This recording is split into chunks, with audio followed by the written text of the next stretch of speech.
everyone. Welcome back to Valuetalkshow. Okay. Today we have a beautiful, beautiful guest. Her name is Mitchka. Hi. Hey, Mitchka. She has been working on being a writer for how long now? I got into writing, I think when I was in middle school. It was a way for me to just vent and, let all my feelings out, all that teen angst.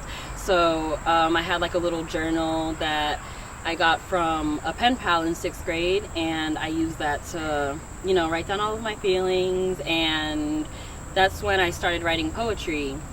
And ever since then, I've kind of,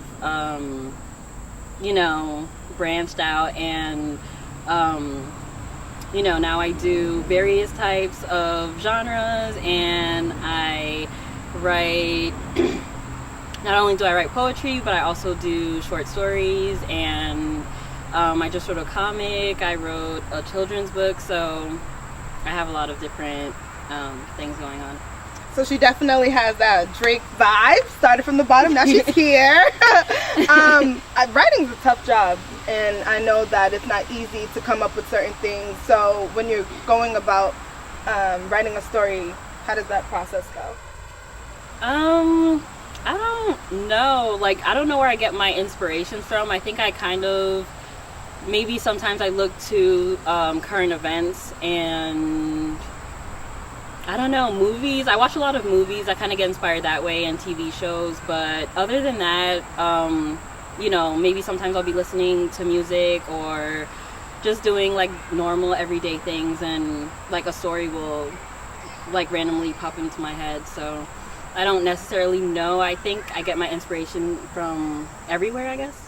So I need some examples. Like, what is the best creations? And you're talking about how you get influenced by so many things that occur in the world. So cite some examples. Okay. So I can say that in this comic that I wrote, it's called Euphoric. I took a lot of different, I guess, events that have happened throughout the last couple of months, like the whole Starbucks debacle and the the rape controversies that have been occurring on college campuses. And I try to shed a light on these topics because they are getting a lot of attention in the media, but not as much attention as they should be getting. And I think that when I do talk about them in my work, that I'm able to shed a different light on them. And although it's a comical and it's a comedic comic, it still is very serious in that aspect. I think that's the best way to ever talk about a topic, because some people need to understand, like, a serious topic can be viewed like, oh, it's so serious, but the way you go about approaching talking to it maybe influences a way for people to learn more about it. Euphoria. See, let me get that name right. Euphoria. Where did the name come from, and how do you hope to see Euphoria grow? Like, where's Euphoria a part of? Like, we need to know. Honestly, it's a very random name. Like, I just knew that I loved the name Euphoria. Like, I loved the meaning. You gotta tell them what it is, 'cause I doubt that they know what Euphoria. This word means. They're probably about to, y'all gotta use the dictionary for it. Euphoria is basically, I don't know, I guess you could say like it's a synonym of like bliss, and just like, that's a good word. Happiness.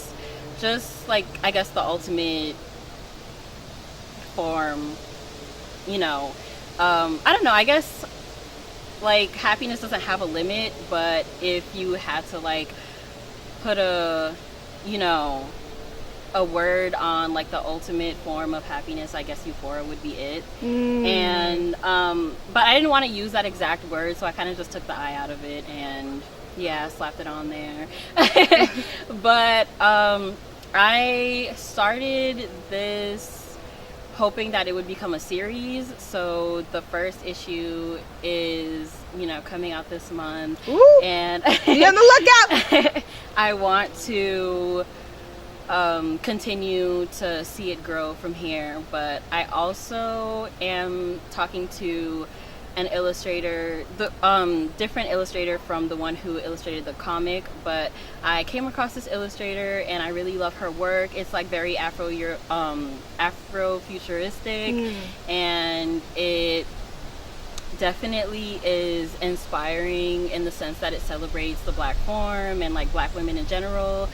So I thought it would be really good to collaborate with her on an apparel line for the comic. Ooh. And so I reached out to her and she's really interested.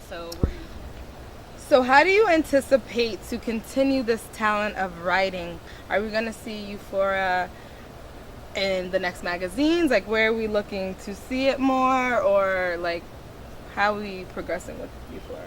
Well, right now Euphoria is in High Soaring Millennial magazine, which is an up-and-coming magazine. You guys can check them out on social media. I'm pretty sure their @ is HSM Mag. And they have like 2 or 3 strips that they feature in every issue of the comic. And pretty much, I mean, it's the same thing except they feature the clean version because It's that explicit? It's not, I wouldn't say it's that explicit, but for their audience, they wanted to clean it up a bit. So, okay. So are you using your family, or like who's in these stories? Like, what makes up these stories? well, actually, one of my short stories that I'm releasing in October is based on my friend Talia, who has lupus, and I wrote that story because I wanted to spread awareness.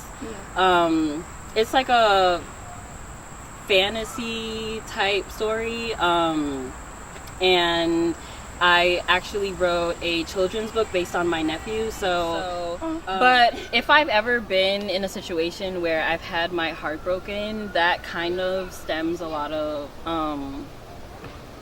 it like helps me find, I guess, that spark that I need to come up with a lot of the stories that I do come up with. So I be dragging that on for a while. I be milking it, honestly. Like, whatever. Like, the most recent, I guess, heartbreak or whatever you call it, I got into, it's been going for a good couple months now, and that's definitely where all these stories have come from. That scandalous! It's you just heard it first. No, it's really just like a way for me to get over that, kind of, I guess. So it's not like a coping a coping mechanism, definitely. Okay. I'm pretty sure I can ask Mitchka thousands questions, but we're just gonna wrap it up now. I definitely anticipate having you on the show again. Yeah, definitely. This beautiful soul. Where can the people find you and continue to find you? So I have a website coming out. It's gonna be called it's called toldbyher.com, and I'm pretty much almost done with it. All I have left to do is put the comic on it and do a couple edits, but it's definitely going to be out this month. That's all I have to say. Cool. And I know that you're working on this small project aside from writing. Well, it contributes writing. Yeah. Do you want to talk about that a little bit before? Yes. Okay, so I am planning on starting this project with 20 local artists and writers, basically to like showcase a lot of our talent, because I don't think we get enough credit, especially in Boston. I don't know why, but before I got into writing, before I got into it seriously within like these last couple of months, I did not know like how many talented creatives we had in the area. So this is just a way for me to kind of like show that to the rest of Boston. Pretty much I wanted to get 20 local artists and writers together to team up and create a bunch of collaborative pieces that complement each other, and potentially have it in like a collection, like a booklet, and then maybe put together like a gallery or a showcase where we can display all that work, and also have you know, a bunch of like local artists perform, maybe just something to give back to the creatives. Oh, I like that. Yeah. A writers and artists get up. So if you're interested, make sure you reach out to Mitchka to find out more. Other than that, it's been a pleasure to have you on the show. It's been a pleasure being here. And we need to talk about this great scenery. You want to hit on that before you go for real? Yes, this is just like a local park that I pretty much went to all the time as a kid. I take my nephew here now, so it's kind of just crazy seeing, like, you know, the process, like, growing and being able to share this with, like, the next generation, I guess. Sort of kind of like writing, and Yeah. we really hope that not only do you take this opportunity to use this place in your writing, to also use it to write. But again, thank you so much, and I hope to see you soon. Thank you.